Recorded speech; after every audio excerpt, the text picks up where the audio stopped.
Nah, ini bakso sumsum, tulangnya cepok. Terus ini bakso tetelannya.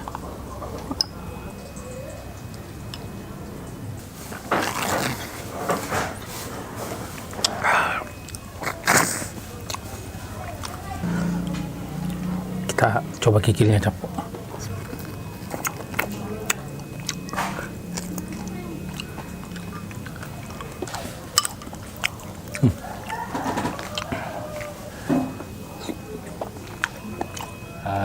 Kuah coto, jadi serasa makan coto tapi isinya bakso, mantap. Jadi saya habisi 2 mangkok cepok.